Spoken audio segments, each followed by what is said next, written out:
2. Kampung Bayeman.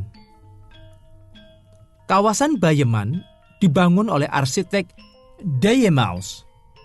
Area ini banyak dihuni oleh para jenderal dan petinggi karesidenan yang terletak di Jalan Diponegoro, seperti Tuan Lose sebagai pemilik Hotel Lose. Catatan kaki nomor 61. Van Lissa, Magelang, Furwe, 1936. Maka dapat dimaklumi jika Bayeman sangat populer di kalangan masyarakat papan atas kala itu. Dari tradisi tutur, terdapat dua versi mengenai asal-usul Kampung Bayeman dan Kampung Bayeman Tegal.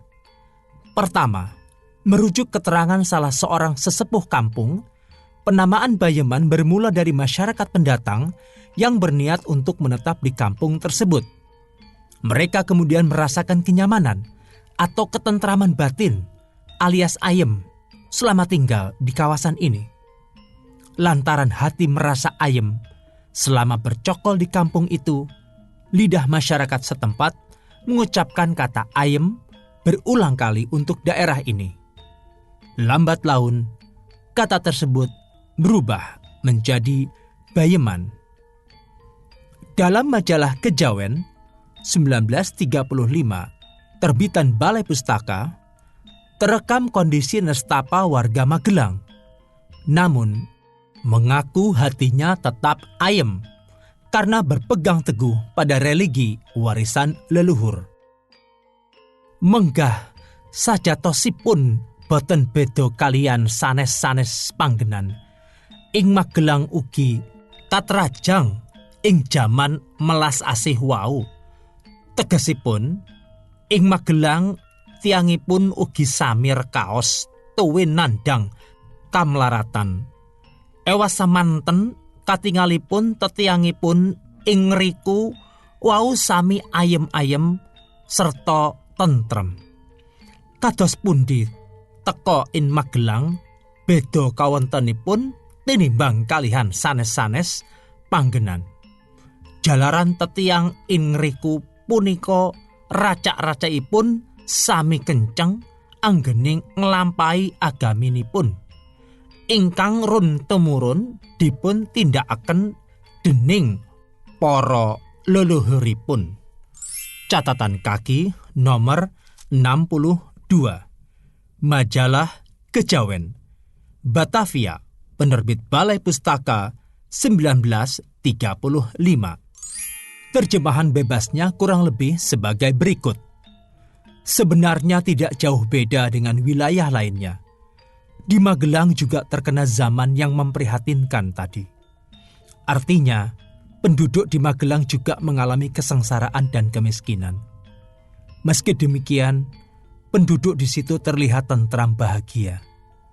Bagaimana sebabnya di Magelang berbeda keadaannya jika dibandingkan dengan wilayah lainnya? Hal itu disebabkan penduduk setempat kebanyakan bersungguh-sungguh dalam menjalankan agama yang dianutnya, yang turun-temurun dijalankan para leluhurnya. Kedua, cerita rakyat yang lebih masuk akal ditilik dari pendekatan geospasial, ekologi, dan semiotik, yakni nama kampung berasal dari tanaman bayem atau bayam yang banyak tumbuh subur di area ini. Kontur tanah Magelang terbilang ramah untuk berbagai jenis tumbuhan, termasuk bayem yang bernama Latin Amaranthus spesies ini. Tanaman bayam menyukai iklim panas dengan penyinaran matahari yang bagus, dan membudidayakan bayam tidak diperlukan teknik yang terlalu sulit. Bayam bisa tumbuh di lingkungan dengan ketinggian sampai 1000 meter dari permukaan laut. Demikian pula aspek kedekatan masyarakat Jawa klasik dengan sayuran bayam dalam kehidupan sehari-hari, sehingga logis jika warga lokal mencomotnya untuk nama kampung. Ada 2 jenis bayam yang tumbuh di Magelang dan Jawa pada umumnya, yaitu bayam petik dan bayam cabut. Bayam petik berdaun lebar, tumbuh tegak hingga 2 meter. Daun mudanya dimakan sebagai lalapan, urap, serta digoreng setelah dibalur tepung. Sedangkan bayam cabut berukuran lebih kecil dan ditanam untuk waktu yang singkat, kurang lebih 35 hari. Penggunaannya lebih cocok untuk dibuat sayur bayam, sayur bobor, pecel, dan kuluban.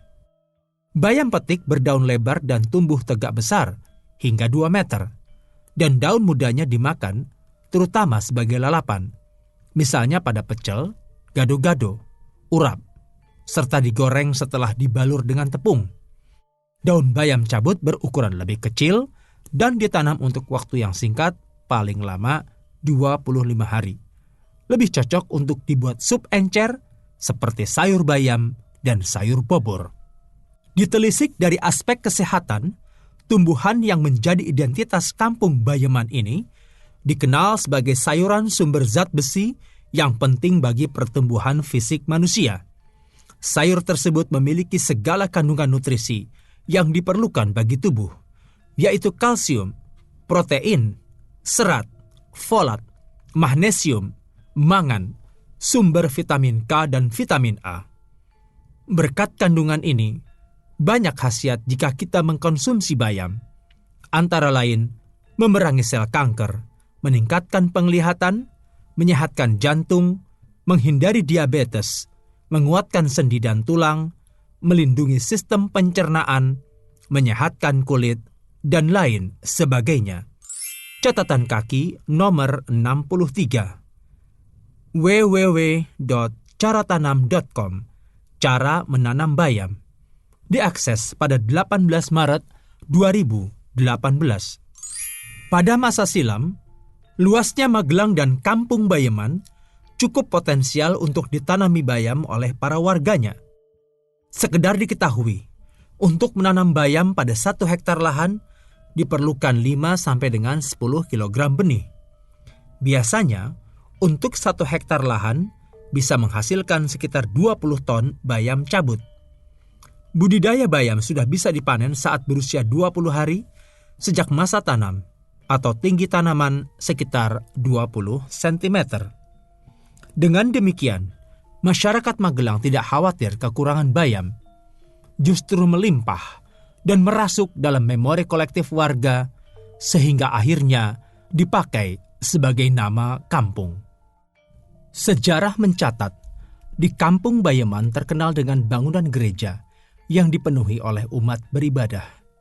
Perlu diketahui, jumlah orang Eropa di Magelang yang beragama Kristen lebih dominan sipil ketimbang militer, atau 19.405 berbanding 7.532. Jumlah anggota dari suatu badan gereja mayoritas adalah sipil ketimbang militer, 7.880 berbanding 2.938. Jumlah adopsi anggota badan lebih banyak dari kalangan sipil ketimbang militer, 752 berbanding 155. Jumlah anak-anak yang dibaptis juga lebih banyak dibandingkan orang dewasa sampai dengan tahun 1926, yaitu 616 berbanding 51. Jumlah kalangan sipil mengalahkan militer, 9.590 militer dibandingkan dengan 471.132 orang sipil. Catatan kaki nomor 64. Colonial Verslag, tahun 1929. Banyak pengkhotbah terkenal dari luar kota yang didatangkan ke tempat sembahyang Bayeman ini. Di masa silam, jadwal khotbah di gereja Bayeman secara rutin ditulis dalam koran Evangelisasieblad voor Nederlands Indie. Media masa ini khusus ditujukan untuk membumikan ajaran Kristen di Magelang. Contoh khotbah yang dimuat di media cetak ini berjudul Waarom we aan den Bijbel geloven, atau Mengapa kami percaya kepada Bible, yang disampaikan oleh Dr. H. van Andel pada hari Senin 22 November 1926 pukul 8 pagi. Catatan kaki nomor 65. Koran Desire, edisi Rabu, 17 November 1926. Selain itu, di Bayeman juga tinggal ketua redaksi koran berbahasa Belanda Desire bernama Mr. De Vries. Fakta historis ini menyiratkan banyak orang berlalu lalang dengan aneka kepentingan menyebabkan kampung Bayeman dikenal oleh publik. 3. Kampung Mudal. Mengutip keterangan toponim ringkas Kota Magelang, sejarah nama Kampung Mudal bermula dari adanya sumber air besar yang tidak pernah berhenti atau mudal-mudal. Catatan kaki nomor 66. Sumartono. Sekilas menelusuri sejarah Magelang. Departemen P dan K Kota Madya Magelang 1988. Di Magelang saat itu memang memiliki tuk atau mata air yang menjadi tumpuan masyarakat dalam pemenuhan kebutuhan minum, masak maupun mandi. Sekedar contoh, air di Magelang yang dikelola oleh perusahaan air, sekarang PDAM itu, juga bersumber dari mata air pegunungan, seperti Wulung, Kalegen, dan Tukmas. Catatan kaki nomor 67. Pelajari Wahyu Setianingsih, Perkembangan Infrastruktur Kota Magelang 1900-1942. Tesis S2 Sejarah pada Fakultas Ilmu Budaya Universitas Gadjah Mada, Yogyakarta 2014.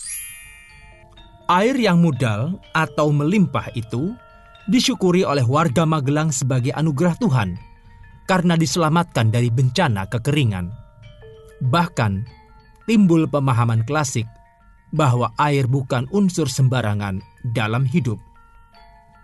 Air yang mudal ini menggiring pada kesadaran diri bahwa begitu sakral masyarakat Jawa klasik memandang air sehingga melahirkan istilah banyu panguripan. Sementara dalam dunia barat, air disebut fons vitae atau sumber hidup, dan penduduk Yunani menyebut nektar, minuman para dewa. Demi membuktikan vitalnya banyu panguripan dalam jagat Jawa, bisa dilihat dari aneka istilah yang ada. Semisal Tirta, Tirta Kamandalu, Tirta Nirmala, Toya Pawira, Toya Marta, Banyu Maha Pawitra, dan Banyu Bening Pawitra Sari. Masyarakat Magelang yang hobi menikmati pertunjukan wayang tentunya pernah mendengar sang dalang menyenandungkan dalam janturan jejer. Lenggak-lenggok lampaing toya ingkang mijil, saking sendang-sendang wening. Tirtane pinara, para pelayune tinampi waduk binendung-nendung. Kinaryo angileni sawah miang pategalaning narakismo. Terjemahan bebasnya, berbelok-belok air mengalir keluar dari mata air yang jernih. Airnya dibagi-bagi, dimasukkan ke waduk-waduk untuk digunakan mengairi sawah dan ladang para petani. Filolog termasyhur yang pernah dimiliki bangsa Indonesia, Purbacaraka 1940, ikut memberi perhatian terhadap pengetahuan lokal mengenai air sebagai air penghidupan yang termaktub dalam cerita Samudra Mantana dan cukup akrab di telinga orang-orang sepuh di telatah Jawa. Dikisahkan, suatu ketika para dewa bersama para daitya berupaya mencari Tirta Amarta atau air penghidupan dengan cara mengaduk lautan susu atau sirar nawa yang dalam. Peneliti budaya Jawa, Woro Aryandini, tahun 2002, mengutip buku Nawaruci, menginformasikan perjuangan Bima mencari air penghidupan alias Tirta Kamandalu, Banu Mahapawitra, atau Sang Hyang Amartanjuwani. Dalam Manik Maya disebutkan Toyati Marta Hian Kamandalu, yaitu air yang diminum para dewa sehingga dijauhi oleh kematian.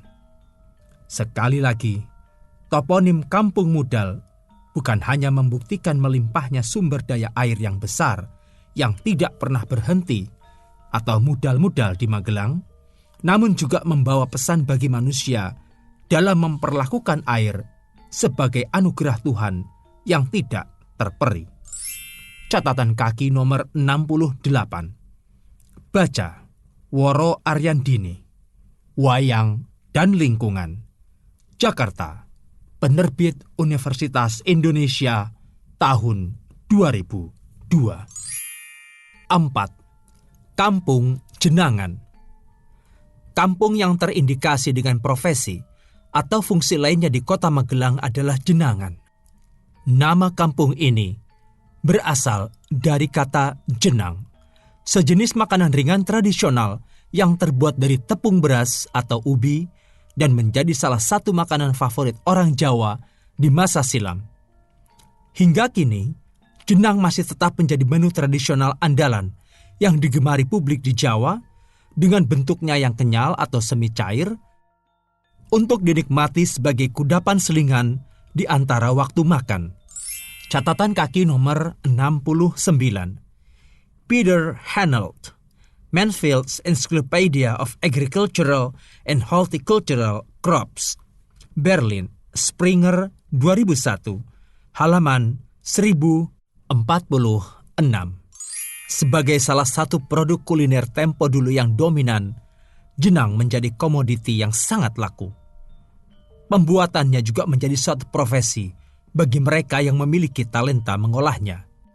Karena tingginya animo permintaan makanan ini, jenang tak lagi menjadi produk kerajinan rumah tangga, melainkan dijadikan sebagai komoditi konsumsi ekonomi atau objek niaga di tingkat lokal.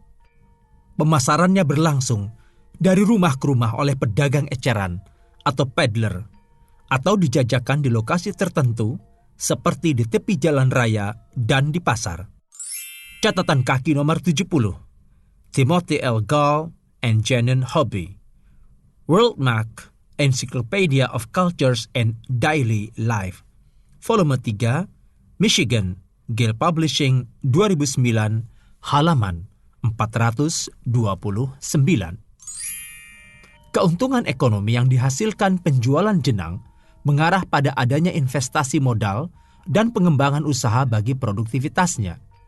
Dampak pembuatan jenang bergeser dari produksi konsumsi internal menjadi produk industri rumah tangga yang dikerjakan oleh banyak orang. Mereka yang memiliki profesi ini, meski tak terkenal, namun menumbuhkan identifikasi pada tempat tinggalnya, lokasi yang mereka huni, dan mungkin juga dijadikan sebagai tempat berjualan. Muaranya disebut Kampung Jenangan. Sebagaimana Bogeman, Jenangan tumbuh dan berkembang menjadi sebuah kampung kota dengan pemukiman yang dihuni campuran profesi dan tidak lagi terbatas pada produsen jenang. Interpretasi historis bahwa sedari mula seluruh kampung itu hanya segelintir orang yang membuat jenang, namun nama Jenangan menjadi pengaruh kolektif yang mencakup seluruh kampung. Hal ini terbukti di awal abad 20 tercatat bahwa di kampung tersebut terdapat penjahit terkenal atau clear maker untuk seluruh kota Magelang. Di samping juga ada rumah pemadatan candu yang diborongkan pemerintah Kota Praja Magelang di sana. Catatan kaki nomor 71. The Moord de Magelang. Dalam Surabaya's Handelsblad, tanggal 27 Oktober 1931, lembar kedua. 5. Kampung Kebon Kantil. Dari tradisi lisan, diketahui bahwa Kebon Kantil di Kelurahan Kemiri Rejo ini merupakan perkebunan bunga cempaka yang luas. Jejaknya ialah Taman Cempaka yang berada di Jalan Cempaka, sisi utara SMA Negeri 1, Kota Magelang.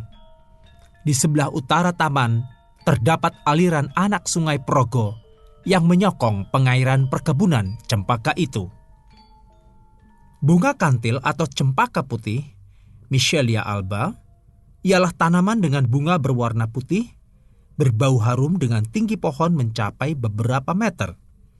Merujuk budaya lokal, tanaman bunga kantil memiliki beberapa nama di Indonesia, antara lain kantil Jawa, cempaka bodas Sunda, campaka Madura, jempa gadeng Aceh, campaka putih Minangkabau, sampaka mopusi Mongondo, bunga eja kebo Makassar, bunga eja mapute Bugis, capaka bobudo Ternate, dan capaka bobulo Tidore. Pohon kantil menjadi identitas flora Provinsi Jawa Tengah dan tumbuh di daerah tropis pada dataran rendah hingga mencapai ketinggian 1.600 meter di atas permukaan laut. Dalam kebudayaan Jawa, bunga kantil banyak dipakai dalam upacara perkawinan untuk hiasan sanggul dan keris. Juga pada upacara kematian dan tabur bunga atau nyekar. Bunga ini mengeluarkan aroma wangi sehingga dipakai mewangikan rambut dengan menyelipkannya di atas telinga. Dapat pula menghilangkan bau badan. Caranya, bunga kantil direbus tanpa atau dengan menambahkan daun sirih. Lalu, hasil rebusan dipakai untuk mandi. Kantil juga mampu mengobati perut kembung dengan cara meminum rebusan air bunga kantil bersama jahe, kapulaga, serta kulit jeruk mandarin. Dengan sederet faedah ini, tidak heran jika masyarakat Magelang akrab dengan bunga kantil, bahkan memberi tetenger kebon kantil. Era penjajahan, Kampung Kebon, termasuk daerah Kebon Kantil, menjadi permulaan proyek perbaikan kampung atau Kampung Verbetering tahun 1918 oleh pemerintah Kota Praja Magelang. Misalnya, pelebaran jalan agar ketika musim hujan tidak membahayakan pengguna jalan. Catatan kaki nomor 72. Harian Jawa Tengah, 3 Juni 1918. 6. Kampung Kemiri Kerep. Di Magelang, kata kemiri disematkan masyarakat dalam 3 kampung, yakni Kemiri Kerep Kerajaan, dan Kemiri Rejo. Menurut keterangan dari sesepuh kampung, daerah yang bernama Kemiri Kerep ini dahulunya banyak ditanami pohon kemiri atau Aeroritz moluccan. Setiap orang dengan mudah atau sering atau kerap menjumpai tanaman kemiri di wilayah ini, sehingga kenyataan tersebut memunculkan inspirasi warga setempat untuk pemberian nama Kemiri Kerep. Selain kampung Kemiri Kerep, di Magelang era kolonial juga tercatat nama kampung Kemiri Kerep Kerajaan. Terminologi kerajaan merujuk pada ruang yang bertemali dengan pusat pemerintahan kerajaan, kabupaten, atau pusat administrasi yang lebih rendah yang bertugas mengatur kehidupan politik hukum masyarakat lokal. Sementara, istilah rejo menautkan pada kondisi daerah yang makmur, maka dapat diterka bahwa Kemiri Rejo merupakan kawasan yang ditanami pohon kemiri dengan warga penghuninya yang hidup berkecukupan sebagai petani. Mengutip penjelasan mantan pegawai Dinas Perkebunan Jawa Tengah, Imam Budi Santoso, 2017, pohon kemiri sudah dibudidayakan cukup lama dan luas di tanah Jawa. Pohonnya cukup besar dengan tinggi mencapai 40 meter. Di masa lalu, kemiri ditanam untuk mendapatkan buahnya yang diolah menjadi berbagai masakan atau sayur. Dalam perkembangannya, biji kemiri dapat diekstrak untuk menghasilkan minyak yang berguna untuk keperluan industri, seperti bahan campuran cat, mengawetkan kayu, bahan sabun, bahan campuran isolasi, dan pengganti karet. Penanaman kemiri pada masa kini kebanyakan hanya untuk memperoleh minyaknya. Pohon kemiri yang cukup besar dapat menghasilkan 30 hingga 80 kg kacang kemiri dengan kandungan minyak sekitar 15 hingga 20%. Tetapi, minyak kemiri baru digunakan untuk kepentingan lokal dan belum diperdagangkan secara internasional. Kayu kemiri berwarna keputihan dan ringan, serta mudah diserang jamur atau serangga. Maka, meskipun dapat menghasilkan kayu yang berukuran besar, kayu kemiri jarang digunakan sebagai bahan bangunan. Dari paparan di muka, dapat dianalisis bahwa masyarakat Magelang di masa silam memanfaatkan pohon kemiri untuk keperluan memasak sayur karena belum mengenal pengembangan teknologi industri dengan bahan dari biji kemiri. Walaupun mempunyai tekstur yang keras, namun mudah untuk dihancurkan. Daging dari kemiri sendiri berwarna putih. Tempo dulu, orang Magelang tidak merasa risau dengan kelangkaan kemiri, sebab daerah yang menjadi cikal bakal kampung kemiri kerep atau kerajaan banyak ditumbuhi pohon berjenis kacang-kacangan tersebut. Faktor yang mempengaruhi banyaknya pohon kemiri di kampung kemiri kerep adalah faktor tanahnya yang sangat subur. Bukan hanya untuk keperluan memasak, jalinan relasi masyarakat Jawa tempo dulu dengan kemiri dapat dibuktikan pula dengan lahirnya unem-unem atau peribahasa "kutuk gendong kemiri".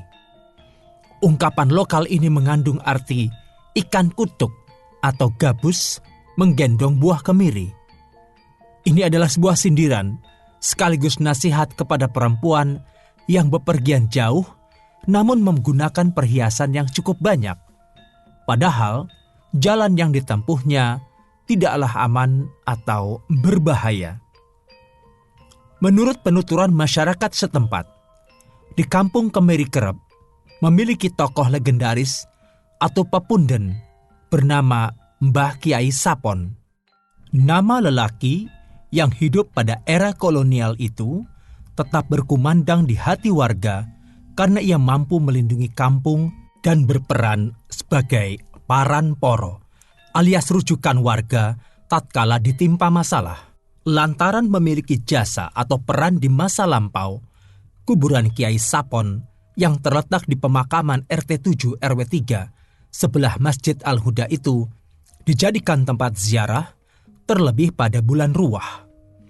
Dalam tradisi orang Jawa, bulan Ruwah merupakan momen untuk mendoakan arwah leluhur secara kolektif sekaligus melakukan besik jaratan atau membersihkan pemakaman. Tradisi kuno ini dikerjakan pertengahan Sasi Ruwah, yakni bulan ke-8 dalam kalender Jawa atau bersamaan dengan bulan Sya'ban dalam kalender Hijriyah. Di kampung Kemiri Kerep terdapat bangunan sejarah yang menyimpan kisah historis perkembangan kota Magelang, yakni bengung atau sirine dan sarana irigasi atau yang biasa disebut buk kali kota. Menurut informasi warga, kala itu bengung difungsikan oleh pemerintah Belanda guna memberitahu pada warga masyarakat akan adanya pesawat tentara Jepang atau musuh yang akan mendekat atau masuk ke kawasan itu. Dengan bunyi sirene, warga dihimbau segera masuk rumah dan bersembunyi di lubang bawah tanah yang sudah dipersiapkan sebelumnya. Hampir setiap rumah memiliki persembunyian bawah tanah guna berlindung dari ancaman musuh. Setelah Jepang berhasil menduduki Magelang, bengung dipakai untuk bersembunyi karena masyarakat meyakini bahwa tentara Jepang hanya ingin menjarah harta dan benda milik warga. Sementara itu, Buk Kali Kota merupakan bangunan warisan Belanda yang masih difungsikan untuk irigasi yang sumbernya mengalir dari Gunung Tidar, alun-alun sampai Patrobangsan. Masyarakat kontemporer masih memakai sarana itu meski mengalami renovasi beberapa kali karena bangunan telah dimakan usia. Sarana irigasi dari tengah kota sangat luas, tetapi selepas masuk ke wilayah pedesaan, alirannya kian mengecil. Tahun 1932 hingga 1937 terjadi penataan kampung secara masif. Jalan kampung Kemiri Kerep yang menghubungkan kampung lainnya digarap oleh pemerintah kolonial. Dalam notulen van de openbaar vergrading van de gemeenteraad van Magelang dijelaskan pengerjaan jalanan di kampung Kemiri Kerep hingga Tidar tahun 1934 menelan dana 2.394,01 gulden. Kemudian, pengerjaan jalanan kampung Kemiri Rejo yang mengelilingi jalan-jalan di kampung Bayeman, Tengkon, Jenangan, dan Kemiri Kerep tahun 1933 menghabiskan dana 9.682,61 gulden. Tahun 1936, pemerintah Belanda mempercantik jalan di kampung Kemiri Rejo, yakni Gang Cokro dan Gang Gereja, yang membutuhkan dana 1.900 dan 1.836,71 gulden. Catatan kaki nomor 73. Arsip Notulen van de Openbaar Vergadering van de Gemeenteraad van Magelang.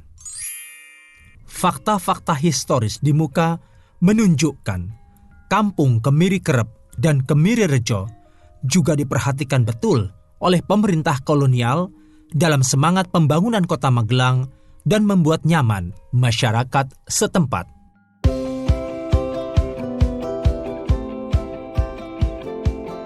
Dengarkan bagian selanjutnya hanya di channel Dengar Buku.